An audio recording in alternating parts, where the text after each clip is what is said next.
how is lust affecting my life if I'm doing lust? Okay, so how? Like, what's wrong with a little lust every now and then? All right, so I think it really depends, like, where on the spectrum we are in lust. Okay, so let me. There's a spectrum. Yeah, I think so. Oh God. What podcast are we on now? Here we go. All right. So, all right, bear with me because you have to. but so, like, on one end, I want straight lines. I know you do. Not spectrum. You want, here's good. Yeah. Here's bad. Here's bad. Yeah. Right. No gray. I know. And so, I mean, we can agree that lust is always sin. Okay. Yeah. But you're asking, how is it affecting my life? Right. If I'm doing sinful lust, how is it affecting me? What is going on with me then? Right. So I think there's the one end in where you've got what I would call just the normal battle with the temptation of lust. Okay.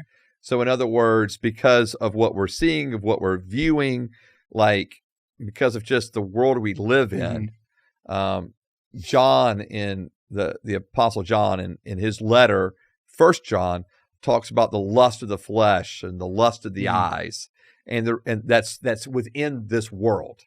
Okay, in other words, so just every time you go to confession, just one Hail Mary for lust every time a dude walks in there.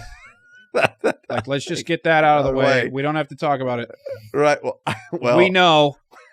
I think what else is going on? I think it probably should be acknowledged, but yeah, I do think probably every single time we have confession, we probably should confess that. Okay.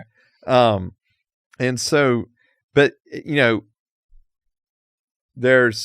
think there's that one side where it's like the regular battle, but like there's not an addiction attached to it. Mm-hmm. There's not a coping attached to it. It's just the regular battle that we're facing in our day-to-day lives. It's not all consuming. It's not, it's not consuming our time, our resources, those kind of things. Okay. It's just a regular battle we're facing that we're dealing with off and on throughout, our weeks, our months, our years. Mm-hmm. Okay. And then, I'm not saying that's like we just go, well, that's just what it is. All I'm saying is that's the reality, right? Mm-hmm. I think that on the other end, there's some who have, attached porn and sexual, promiscuity with lust, and then it's becoming really damaging. Okay, how? All right. So I think, like, for an example, like, it's like this is creating an unhealthy lifestyle that people are struggling with or falling into occasionally. And again, for some, it's coping. And this is, so the problem where it becomes destructive is because this is like unhealthy coping, right? So if I'm coping, dealing with trauma, okay, depression, anxiety, this becomes, in other words, lust becomes my outlet. Okay. That becomes now attached to something like pornography. Is that always or the way it works? Or sexual morality. Do you think that's always the way it works? That's always coping? Yeah. No. Okay. No. I think for some it's coping. Okay. And then I think that coping can turn into an addiction. Okay.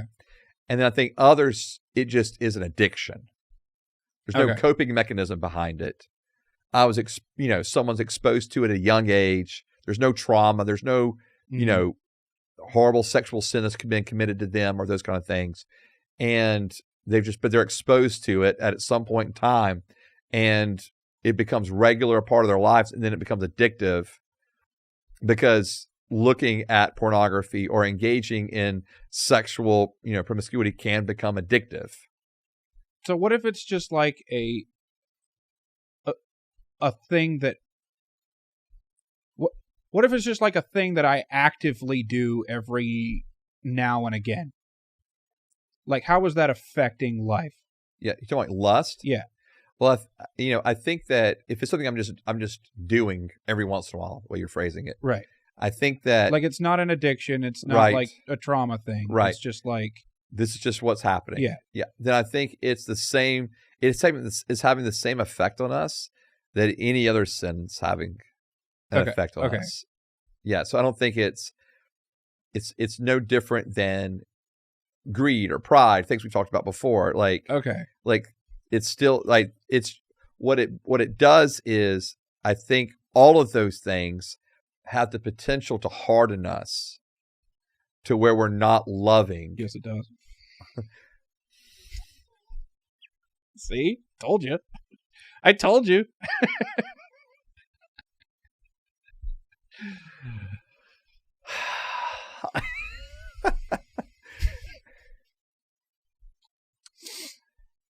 It has the potential to cause us to become unloving toward others. Same way pride is, same way that greed can. So when we talked about pride, you said it could alienate people. So if this, so like, I guess you're saying lust is just going to show in my personality somehow or something and make people not want to be around me. Okay, I think it hurts. Again, I think it hurts us on an individual spiritual level. Okay. Because any sin does. Because now we're outside of the will of God. So we need to repent and ask for forgiveness. Okay.